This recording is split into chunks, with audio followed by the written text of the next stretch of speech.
മാന്യപ്രേക്ഷകർക്ക് അസ്ട്രോഫ്ലവർ ചാനലിലേക്ക് സുസ്വാഗതം. മൂൺ പ്ലാനറ്റിൻ്റെ അഥവാ ചന്ദ്രഗ്രഹത്തിൻ്റെ 3 നക്ഷത്രങ്ങളിലൊന്നായ അത്തം നക്ഷത്ര ജാതരുടെ പൊതുവായ സ്വഭാവ സവിശേഷതകളും 2026 ഡിസംബർ 31 വരെയുള്ള ഒരു വർഷകാലത്തെ പ്രധാനപ്പെട്ട ചില ഫലങ്ങളെയും കുറിച്ചാണ് ഈ വീഡിയോയിൽ പ്രതിപാദിക്കുന്നത്. കന്നിരാശിയിൽപ്പെടുന്ന ഈ നക്ഷത്രം ആവനാഴി പോലെ 5 നക്ഷത്രങ്ങളുടെ ഒരു കൂട്ടമാണ്. അത്തം അഥവാ ഹസ്ത നക്ഷത്രം, രോഹിണിയും തിരുവോണവുമാണ് അനുജന്മ നക്ഷത്രങ്ങൾ അഥവാ സഹോദര നക്ഷത്രങ്ങൾ. പൂയവും പൂരാടവും പോലെ അത്തം നക്ഷത്രവും പാദദോഷമുള്ള നക്ഷത്രമാണ്. 1-ാം പാദത്തിൽ ജനിച്ചാൽ പിതാവിനും 2-ാം പാദത്തിൽ ജനിച്ചാൽ മാതുലനും അതായത് അമ്മയുടെ സഹോദരനും 3-ാം പാദത്തിൽ ജനിച്ചാൽ തൻകാലും അതായത് കുട്ടിക്ക് തന്നെയാണ് ദോഷം, 4-ാം പാദത്തിൽ ജനിച്ചാൽ മാതാവിനുമാണ് ദോഷം. കൂടാതെ അത്തം കന്നിക്കൂറാണ്. കന്നി ലഗ്നമാവുകയും പക്കം അഷ്ടമിയായും വരണം. അതേപോലെ തന്നെ ദിവസം ചൊവ്വായും ആകണം. അതേപോലെ കാലിൽ കാൽ വരികയും വേണം. ഓരോ പാദവും 6 മണിക്കൂർ വീതമാണ്. അതായത് ഓരോ പാദം തുടങ്ങുന്നതിൻ്റെ ആദ്യ 1.5 മണിക്കൂറിനുള്ളിൽ ജനിക്കുകയും ചെയ്താൽ മാത്രമേ പാദദോഷം ഭവിക്കുകയുള്ളൂ.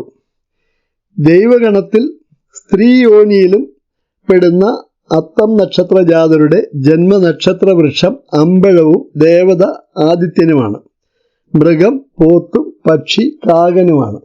ദശാനാഥനും നക്ഷത്രാധിപനും ഭാഗ്യാധിപനും ചന്ദ്രനാണ്. മുത്ത് അഥവാ വൈറ്റ് കോറലാണ് ഭാഗ്യരത്നം.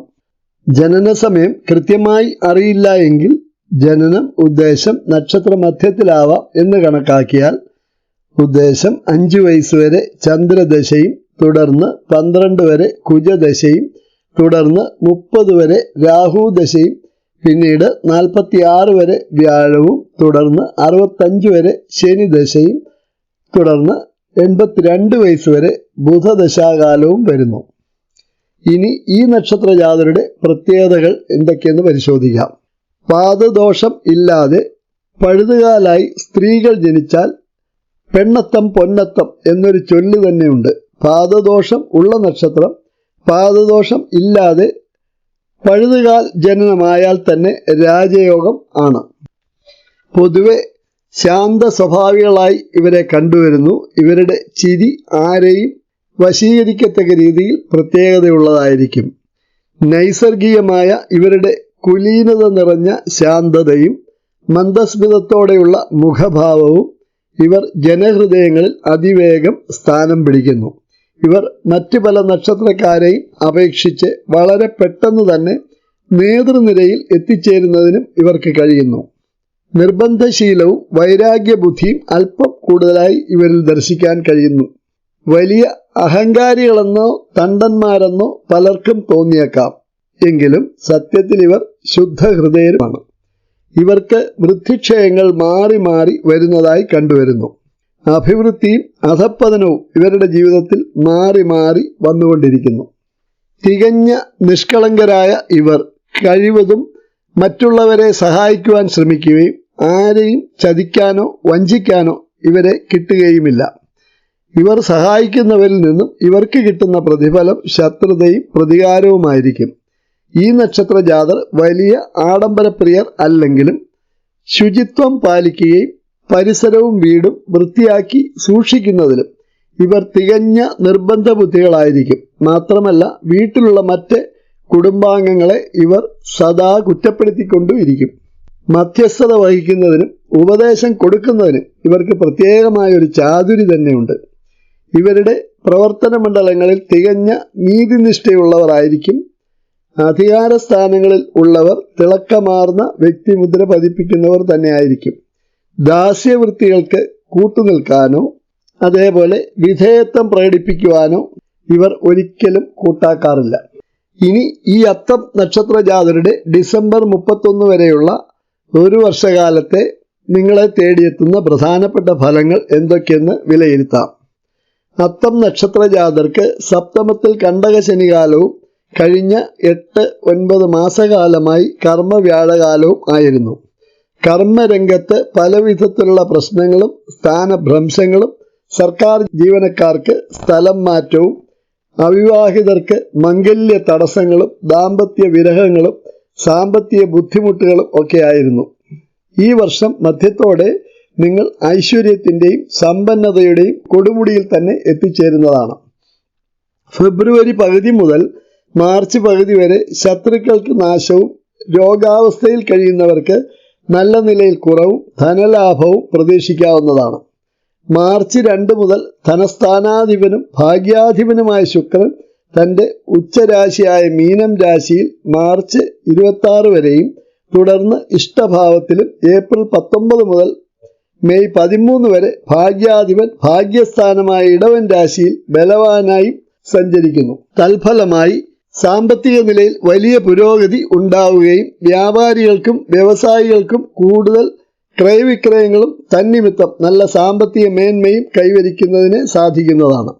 ഈ കാലയളവിൽ വീട് മോടി പിടിപ്പിക്കലും സ്ത്രീകളും രത്നങ്ങളും നിമിത്തമുള്ള സുഖാനുഭവങ്ങളും, പുതിയ സംരംഭങ്ങൾ തുടങ്ങുന്നതിനും എക്സ്പോർട്ട് ഇമ്പോർട്ട് ചെയ്യുന്ന ബിസിനസ്സുകാർക്കും സമയം ഏറെ അനുകൂലം എന്ന് ബോധ്യപ്പെടുന്നതാണ്. കർമാധിപനായ ബുധൻ മെയ് 29 മുതൽ കർമ്മത്തിലും തൻ്റെ സ്വക്ഷേത്രമായ മിഥുനൻ രാശിയിലും പ്രവേശിക്കുന്നു. തുടർന്ന് ജൂൺ 22 മുതൽ കർമാധിപൻ ലാഭസ്ഥാനത്തും പിന്നീട് ജൂലൈ 7 മുതൽ കർമാധിപൻ കൂടുതൽ ശക്തനായി വക്രഗതിയിൽ മിഥുനൻ രാശിയിൽ വീണ്ടും പ്രവേശിക്കുന്നു. തുടർന്ന് ലാഭസ്ഥാനത്തും തുടരുന്നു ജൂലൈ 21 വരെ. ഈ 53 ദിനങ്ങളിൽ കർമ്മരംഗത്ത് വലിയ പുരോഗതികൾ ദർശിക്കാൻ കഴിയുന്നതാണ്.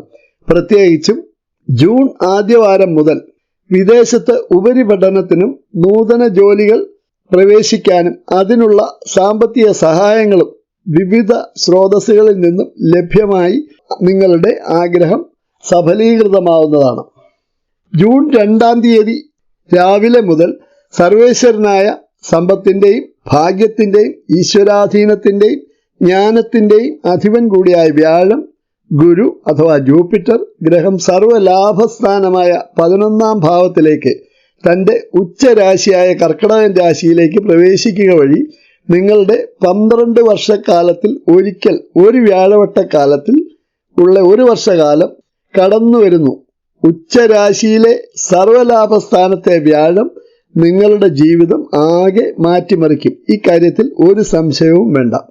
ജനന സമയം ഗുരു ധനുരാശിയിലോ മീനം രാശിയിലോ മിഥുനം രാശിയിലോ കർക്കിടകൻ രാശിയിൽ നിൽക്കുന്നവർക്കും ഹംസമഹായോഗം ഉള്ളവർക്കും ബമ്പർ ഭാഗ്യക്കുറികളോ വിദേശ ലോട്ടറികളോ ഒക്കെ കടാക്ഷിച്ചാൽ ഒട്ടും തന്നെ അതിശയിക്കേണ്ടതില്ല. 4ാം ഭാവം കൊണ്ട് പ്രധാനമായും ഭവനം, വാഹനങ്ങൾ, സപ്തമം കൊണ്ട് നിവൃത്തിസ്ഥാനം, ഭാര്യ, ഭർത്തൃസ്ഥാനം ഇവയും കാണേണ്ടതാണ്. 4, 7 ഭാവങ്ങളുടെ അധിപനായ ഗുരു ആണ് സർവലാഭസ്ഥാനത്തിൽ തൻ്റെ ഉച്ചരാശിയിൽ വരുന്ന ഒരു വർഷകാലത്തേക്ക് പ്രവേശിക്കുന്നത്. തൽഫലമായി ഇതേവരെ വീട് വാങ്ങാനോ വെക്കാനോ കഴിയാതിരുന്നവർക്കും സ്ഥലം ഇല്ലാതെ വാങ്ങാൻ ആഗ്രഹിച്ചിരിക്കുന്നവർക്കും മംഗല്യം ഇതേവരെ നടക്കാതെ തടസ്സമായി കഴിഞ്ഞിരുന്നവർക്കും ദീർഘനാളായി പ്രണയിച്ച് പല എതിർപ്പുകളും ഉണ്ടായിരുന്നവർക്കും അനുകൂല സാഹചര്യം ഉരുത്തിരിയുന്നു. പിണങ്ങിക്കഴിഞ്ഞിരുന്ന ദമ്പതികൾ വീണ്ടും പൂർവാധികം ഊഷ്മളമായി പുനഃസമാഗമവും നടത്തുന്നതാണ്. നിങ്ങൾ എന്തൊക്കെ കാര്യം കഴിഞ്ഞ ഒരു വ്യാഴവട്ടക്കാലമായി വിചാരിച്ച് നടക്കാതെ നിരാശപ്പെട്ടിരുന്നവർക്ക് നിങ്ങളുടെ സർവ്വ ആഗ്രഹങ്ങളും പൂവണിയാൻ പോകുന്നു. ഈ വർഷം മുതൽ രാഹു നിങ്ങൾക്ക് നിറയെ അനുഗ്രഹം ചൊരിയുന്നു. രാഹു ദശാകാലം അനുഭവിക്കുന്നവർക്കും ഈ വർഷം ഏറ്റവും ഗുണഫലങ്ങൾ പ്രതീക്ഷിക്കാവുന്നതാണ്. പൂർവീയ സ്വത്തുക്കൾ ലഭ്യമാവുകയും ചെയ്യുന്നതാണ്. കേതു ഗുണകരമല്ല ഈ വർഷം നിങ്ങൾക്ക്. സെപ്റ്റംബർ 2 മുതൽ ധനസ്ഥാനാധിപനും ഭാഗ്യാധിപനും കൂടിയായ ശുക്രൻ ധനസ്ഥാനത്ത് തുലാം രാശിയിൽ 33 ദിനങ്ങൾ നിൽക്കുന്നതാണ്. ഈ സമയം ആവും ബമ്പർ ലോട്ടറികൾ നേടാനുള്ള കനകാവസരം. വീണ്ടും നവംബർ 22 മുതൽ ശുക്രൻ വക്രഗതിയിൽ പൂർവാധികം ശക്തനായി ധനസ്ഥാനത്ത് പ്രവേശിക്കുക വഴി അപ്രതീക്ഷിത ധനാഗമത്തിനുള്ള സ്രോതസ്സുകൾ ഡിസംബർ 31 വരെയും തുടരുന്നതാണ്. നിങ്ങൾക്ക് ഏറ്റവും അധികം ധനനേട്ടങ്ങൾ നേടിത്തരുന്ന ഒരു വർഷം തന്നെയാവും 2026. ഒരു വ്യാഴവട്ടത്തിൽ ഒരു സുവർണകാലം ലഭിക്കുന്ന നിങ്ങൾക്ക് എന്നെന്നും നിങ്ങളുടെ ഓർമ്മയുടെ തങ്കലിപികളിൽ രേഖപ്പെടുത്താവുന്ന ഒരു വർഷം തന്നെയാവും 2026. എല്ലാ അത്തം നക്ഷത്ര ജാതർക്കും ഒരുപോലെ ഫലം ലഭിക്കും എന്ന് കരുതുന്നത് ശരിയല്ല.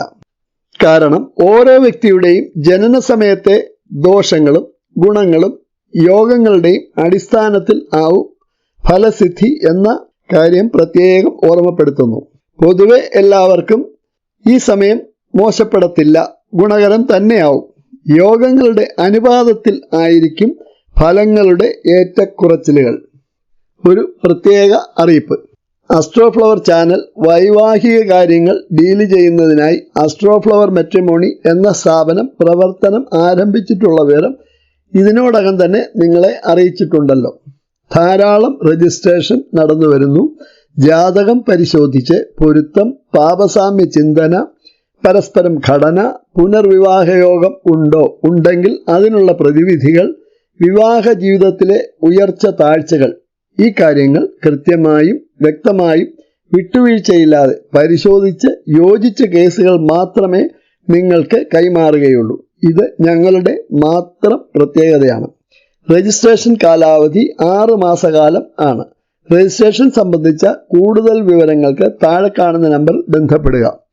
94 95 54 26 16, അതായത് 9495542616. ഈ വീഡിയോ ഇവിടെ തീരുന്നു. നിങ്ങൾക്ക് ഇഷ്ടപ്പെടുന്നു എങ്കിൽ ലൈക്ക് ചെയ്യാനും ഷെയർ ചെയ്യാനും മടി കാണിക്കരുത്. ഇനിയും സബ്സ്ക്രൈബ് ചെയ്യാത്തവർ ഇന്ന് തന്നെ സബ്സ്ക്രൈബ് ചെയ്തും ബെൽ ആക്ടിവേറ്റ് ചെയ്തും സഹകരിക്കണം എന്ന് അഭ്യർത്ഥിക്കുന്നു. നന്ദി, നമസ്കാരം.